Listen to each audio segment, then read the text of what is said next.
සුබ දවසක් ඔයාලා හැමෝටම. ඔයාලට පොඩ්ඩක් කතා කරන්න ආවේ 2026 අවුරුද්දේ ඉඳලා විෂය නිර්දේශය වෙනස් වෙනවා. එතකොට දැන් තියෙන විෂය නිර්දේශය වෙනුවට අලුත් විෂය නිර්දේශයක් අධ්‍යාපන අමාත්‍යාංශය විසින් දැන් හමුවනවා දීලා තියෙනවා. ඒ ගැන රටේ ලොකු කතා බහක් ඇති වෙන මොහොතක, ලොකු ආందోලනයක් ඇති වෙන මොහොතක දරුවන්ට, දෙමව්පියන්ට, ඒත් එක්කම ගුරුවරුන්ට සමහර වෙලාවට අලුත් විෂය නිර්දේශය පිළිබඳව ළමයින්ගේ විෂය කාණ්ඩ තෝරා ගැනීම සහ ඒකෙදී අධ්‍යාපන අමාත්‍යාංශය විසින් දැනට යොමු කරලා තියෙන විෂය මොනවද කියන එක සංකලනයන් සම්බන්ධව ඒ සංකලනයන් කොහොමද එවෙන් තෝරගන්නේ කොහොමද ඒ සම්බන්ධව ගොඩාක් අය සමහර එක කතා කරනවා. ඉතින් මම හිතුවා ඒ සම්බන්ධව යම්කිසි දැනුවත් කිරීමක් ඔයාලව කරන්න. එතකොට මේ දැනුවත් කිරීමේදී අපිට දැනට ලැබිලා තියෙන තොරතුරු මත තමයි මේ දැනුවත් කිරීම කරන්නේ. සමහර වෙලාවට අමාත්‍යාංශය විසින් මේට වඩා වෙනස් තීරණ ඉස්සරහදී විවිධ පාර්ශ්ව සමුළු සාකච්ඡා කරලා ඉවර වෙලා හැමෝගෙම අදහස් අරගෙන වෙනස් කරන්න ඉඩ තියෙනවා. මේ කියන්නේ දැනට තියෙන තොරතුරු සහ අපිට දැනට ලැබිච්ච තොරතුරු විතරයි. එතකොට අපි බලමු කොහොමද දැනට මේක බෙදලා තියෙන්නේ කියලා. එතකොට අර ඉස්සර වගේම ප්‍රධාන කොටස් 4ක් යටතේ දරුවන්ව වර්ගීකරණය කරලා තියෙනවා. ප්‍රාථමික ඒ කියන්නේ ශ්‍රේණි විදිහට, වයස විදිහට තමයි වර්ගීකරණය කරලා තියෙන්නේ.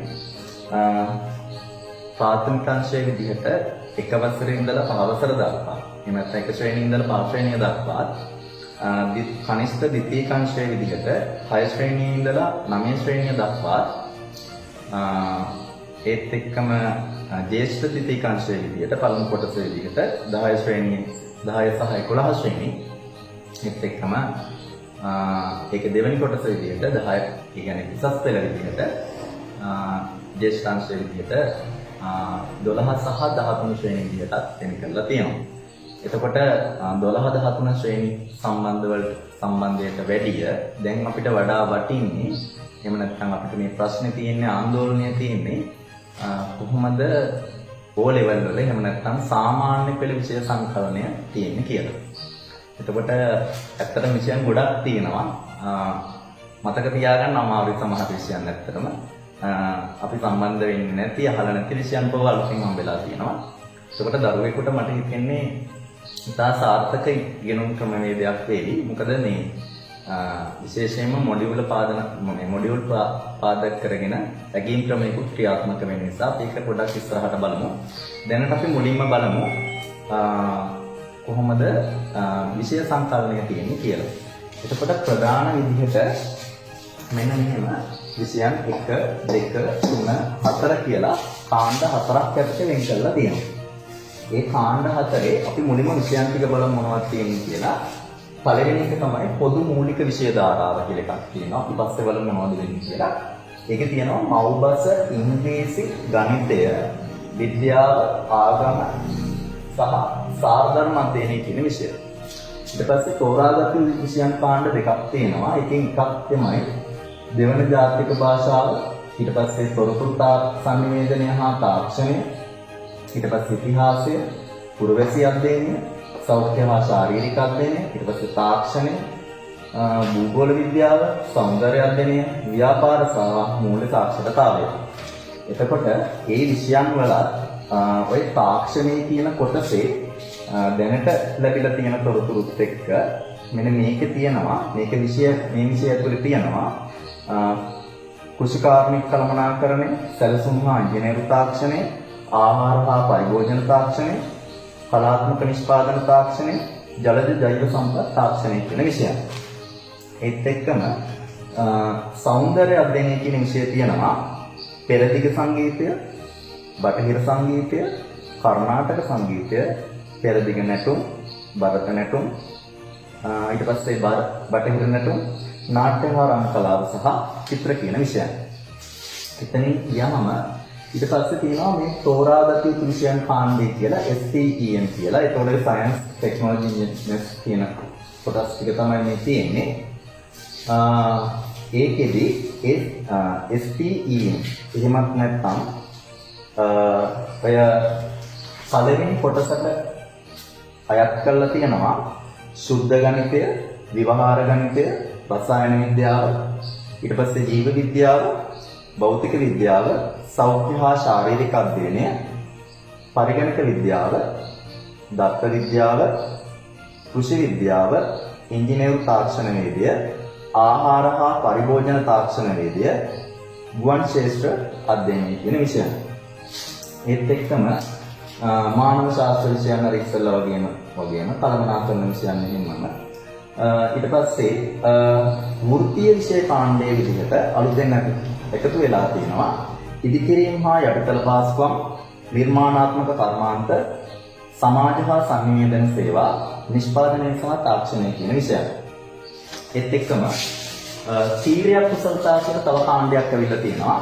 ඒ කාණ්ඩය ඇතුලේ තියෙනවා සාහිත්‍ය රසාස්වාදය, මාධ්‍ය අධ්‍යයනය, කාර්මික නිරාවරණය, ගෝලීය අධ්‍යයනය, සමාජ සේවා, සෞඛ්‍ය සහ ක්‍රීඩා, සෞන්දර්ය, ඒත් එක්කම සිනමා අධ්‍යයනය, වෘත්තීය සූදානම, ඩිජිටල් පුරවැසිභාවය කියන 9 විෂයන් ගොඩාක් ඒත් එක්ක කියලා තියෙනවා. එතකොට දැන් අපි බලන්න ඕන දේ තමයි කොහොමද ළමයි O level වලට විෂය තෝරා ගැනීම කරන්න කියලා. එතකොට අපි දන්නවා මෙතන ඉඳලා අලුත් විෂය නිර්දේශය යටතේ ABC කියන සාමාන්‍ය ශ්‍රේණි සාමාන්ත ලබා දෙන්නේ නැහැ. ඒ වෙනුවට GPA එකක් එහෙම නැත්නම් අපි කියන අර විශ්වවිද්‍යාල මට්ටමේදී ලබා දෙන සාමාන්‍ය අගයක් තමයි ලබා දෙන්නේ. අපි ඒක ගණනය කරන විදිය කොහොමද කියලා පස්සේ බලමු. දැනට අපි බලමු මුලින්ම කොහොමද විෂය තෝරා ගැනීම සිදු කරන්නේ කියලා. දැන් අපි බලමු කොහොමද ළමයි විෂයන් කාණ්ඩ වලින් O level වලට එහෙම නැත්නම් සාමාන්‍ය පෙළට විෂයන් තෝරා ගැනීම කරන්න ඕන කියලා. ඒ විෂයන් තෝරා ගැනීමේදී අර මුලින් කිව්වා වගේ සාමාන්‍ය පෙළවල විෂය ධාරාවල ABC එහෙම නැත්නම් ශ්‍රේණි වෙනුවට GPA එකක් එහෙම නැත්නම් ක්‍රෙඩිට්ස් අරගෙන ඒ වෙයි සාමාන්‍ය අංගයක් දෙන්න බලාපොරොත්තුවක් තියෙනවා. තාම ක්‍රෙඩිට් එකක් ගණනය වෙන විදිය කොහොමද කියලා හරියටම කියලා නැහැ. සාමාන්‍ය විදියට මම හිතන්නේ ලෙක්චර්ස්, ඊට පස්සේ ප්‍රැක්ටිකල්ස්, ඊට පස්සේ සෙල්ෆ් ස්ටඩීස් වගේ දේවල් එක්ක ක්‍රෙඩිට් එක බර තැබීම කරાવી කියලා.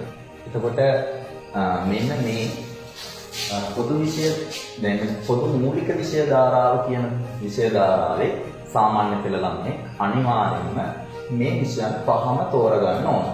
මේ එකක්වත් අතාරින්න බෑ. මේ හැම විෂයකටම හම්බෙනවා ආගම සහ සාරධර්ම අධ්‍යයනය හැර ඉතිරි විෂයන් වලට ක්‍රෙඩිට් 3 ගානේ හම්බෙනවා. මෙතන ක්‍රෙඩිට් 3 ගානේ හම්බෙනවා. මෙතන 3යි, මේකට 3යි, ගණිතයට 3යි, විද්‍යාවට 3යි. ආගම සහ සාරධර්ම අධ්‍යයනයට ක්‍රෙඩිට් හම්බෙන්නේ 2ක් විතරයි. එතකොට එතෙන්දී ළමයෙකුට එනවා සාමාන්‍යයෙන් අනිවාර්යයෙන්ම කරන්න ඕන O level වලට. එතකොට මෙතන 3 4 12යි 2යි ක්‍රෙඩිට් 14ක් එනවා. සම්පූර්ණ ගාන ක්‍රෙඩිට් 14ක් එනවා. ඊට පස්සේ මෙන්න මේ තෝරාගත යුතු විෂයන් දෙකක් තෝරා ගන්න ඕන. එතකොට මේ හැම විෂයකටම ක්‍රෙඩිට් 2 ගාන හම්බ වෙනවා. එතකොට මෙතනින් 2යි තෝරා ගන්න. ඒ තෝරා ගන්නා විෂයක අනිවාර්යයෙන්ම ක්‍රෙඩිට් 2ක් හම්බ වෙනවා. එතකොට විෂයන් දෙකක් තෝරා ගන්නවා කියන්නේ කරුවට එතන හම්බ වෙනවා සම්පූර්ණ ක්‍රෙඩිට් 4ක්. එතකොට ඉස්සෙල්ලා තියුණා 14ක්, දැන් තියෙනවා 4ක්. එතකොට සම්පූර්ණ වශයෙන් දරුවට ඇවිල්ලා තියෙනවා ක්‍රෙඩිට් මෙතන ක්‍රෙඩිට් 4යි 18ක්. එතකොට මෙන්න මේ දක්වා තමයි සාමාන්‍ය පෙළ විභාගයට අහන්නේ. O level වලට නැත්නම් සාමාන්‍ය පෙළ විභාගයට අහන්නේ මෙන්න මේ දක්වා තියෙන කොටස. මෙන්න මේ ටික තමයි O level වලට අහන්නේ. එතකොට අනිවාර්යයෙන්ම දරුවා O level වලට විෂයන් 7ක් ලියන්න ඕන. මව්බස, ඉංග්‍රීසි, ගණිතය, විද්‍යාව, ආගම සහ සාරධර්ම අධ්‍යයනය. ඊට අමතරව මෙන්න මේකෙන් තෝරා ගන්නා ලද විෂයන් දෙකක්. ඊට පස්සේ බලමු මොනවද මේ විෂයන් කියලා. මේවා සාමාන්‍ය පෙළට එන්නේ නැහැ. නමුත් බර දෙකීම් විදිහට එහෙම නැත්නම් ක්‍රෙඩිට්ස් විදිහට මේවටත් යම් ක්‍රෙඩිට් ගාණක් හම් වෙනවා. දැන් අපි බලමු කොහොමද මෙන්න මේවට ක්‍රෙඩිට්ස් දෙලා යන්නේ කියලා. එතකොට ආයිත් කියනවා මේ විෂයන් ටික විතරයි සාමාන්‍ය පෙළට එන්නේ. එහෙම නැත්නම් විභාග දෙපාර්තමේන්තුවේ විභාගයේ පවත්වන්නේ මේවට ඇගීම් මූලික කරගෙන තමයි විෂයක් සංකලනය එහෙම නැත්නම් ඇගීම් සිද්ධ කරන්නේ. මේ ටික තෝරගත්තට පස්සේ දරුවා උසස් පෙළ හදාරන්න බලාපොරොත්තු වෙන විෂය ධාරාවට අනුකූලව දරුවා යන්න කැමති පැත්ත මොකද්ද කියලා එයා තීරණය කරාට පස්සේ ඒක 9 වසරෙන් ටෙස්ට් එකකුත් තියෙනවා කියලා කියනවා. ඒ ටෙස්ට් එකේ ලකුණුත් එක්ක එයා තීරණය කරනවා A level කරන්නේ මොනවද කියලා. එතකොට 10 15 වසරේදී මෙන්න මේ ප්‍රධාන විෂයන් 7ට අමතරව එයා තෝරගත්ත විෂයන් 2 සහ ප්‍රධාන පොදු මූලික විෂය ධාරාවයට තියෙන ප්‍රධාන විෂයන් 5 එක්ක එතකොට විෂයන් 7යි. ඒ 7ට අමතරව මෙන්න මේ විදිහට දරුවා යන්න කැමති ශේෂ්ත්‍රයත් එක්ක